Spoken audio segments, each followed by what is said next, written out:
Hey friends, how are you? Lots of videos today. Seems like I'm posting a lot of videos. It's because I'm getting a lot of questions, and I know a lot of you have the same question or can learn something from it. Maybe you can help somebody else by listening to me. But I am so happy that people are reaching out. This one is close to home for me because I have a situation in my life like this, and I am the mother in this scenario, so I might get a little emotional. I'm going to read this to you. I don't think she'll mind because it's anonymous, right? And give you an idea what's happening in this person's life.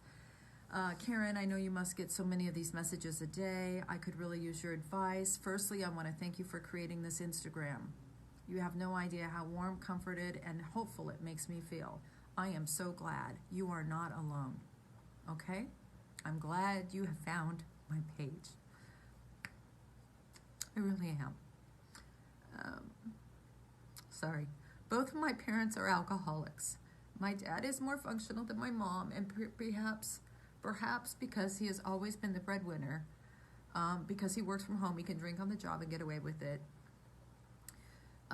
This person learned that her parents started abusing alcohol when she was 10, but she didn't really notice it till she was 15, and she's now 25. And now it's just hitting her what she and her younger brother have gone through in the last 10 years.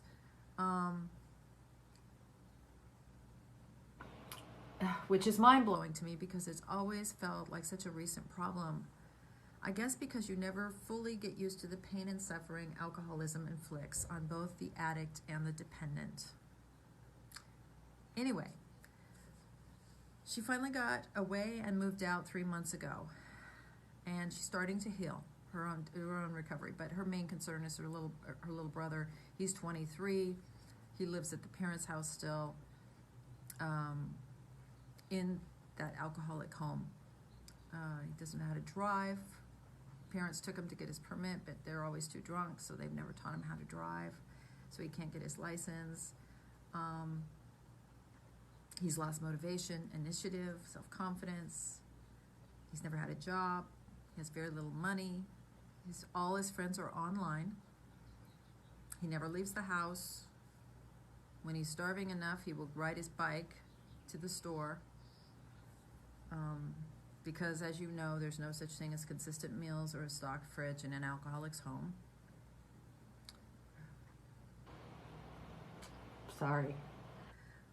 One great thing. I'm sorry.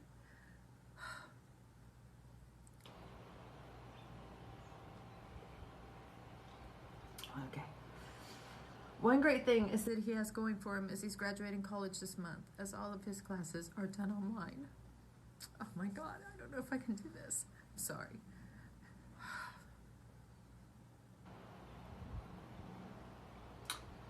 He's only one class left. Rest of the time he plays computer games and works on his personal projects at home, and he's very, very smart. This girl is so worried about him and what he's up against in the next few years, and he's upset because he wants her to be his sister and not his mother. So she took a step back, but he's depressed, he's frustrated, but this sister is like terrified for him. And she said, anyway, thank you so much again for sharing your story with the world. Hearing your perspective helps me to understand my mother's struggle with alcohol. I desperately wish she could get sober as you have.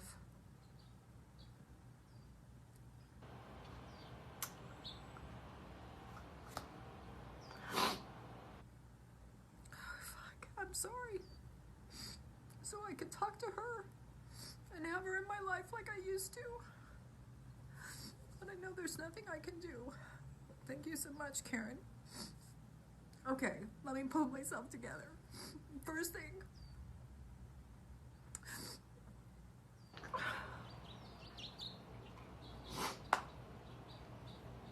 I am crying for all the children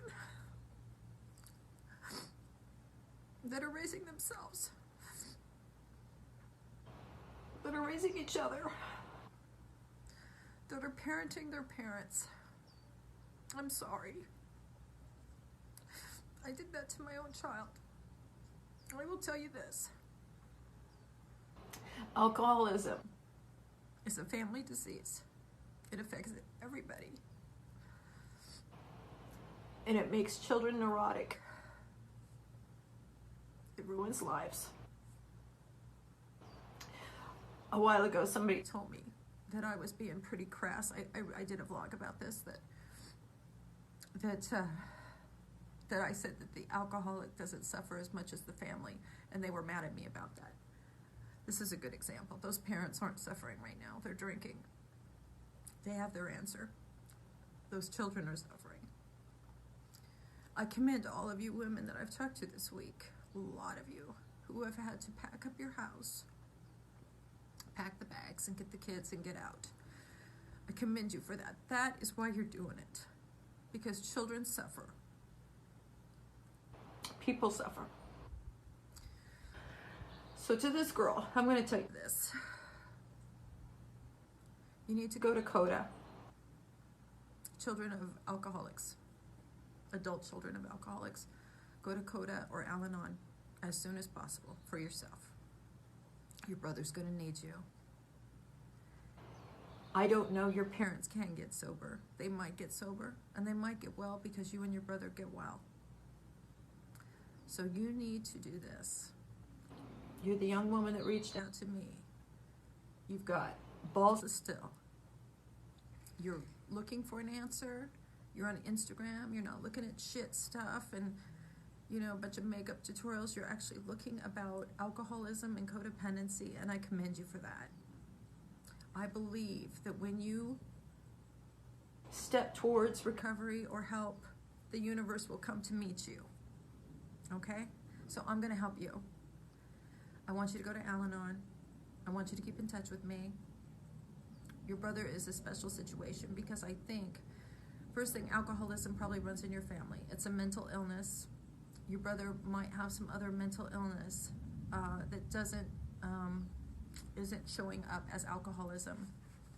He obviously has anxiety and depression and social anxiety, which is why he's not leaving the house. Congratulations on him getting his degree. You encourage him. You are going to be like a mother to him, whether he likes it or not. You are the sober one. I'm not telling you to take on that role, but I'd like you to contact me. I want to know if there's anyone in your family, aunts and uncles, anybody else that is on a good footing like you are that can help you. If you are capable, maybe he can move out and move in with you. I don't know what your situation is. I'd be happy to talk to you about it. He needs to get out of there as soon as he can. And that's hard. It's going to be hard. It might be that you need to go get help first, and then he'll go with you. Okay, but there's lots of options here. And I just want to tell you, I am so proud of you. And I know you love your parents. This does not mean your parents don't love you. They're just very sick. Just remember that. All of you out there that are angry at your spouse or your parents or your grandparents, these are sick people. And I'll tell you myself, if I could have done better, I would have. I would have. And some relationships aren't mendable. You don't get them back. And that is why I'm doing this. Because I owe, and I know about this disease. So I want you to keep in touch with me. I want you to tell me how you're doing. I want to help you along the way and get you the resources you need. For all the rest of you, thank you for listening. Again, it's almost 10 minutes again. I don't know how 10 minutes can go by so fast. I'm sorry I cried during the most of this. I've got a few others to answer today. I want to get right on that. I love you all. There is a solution to this, and there is hope. Okay, one person at a time. Thanks. Bye.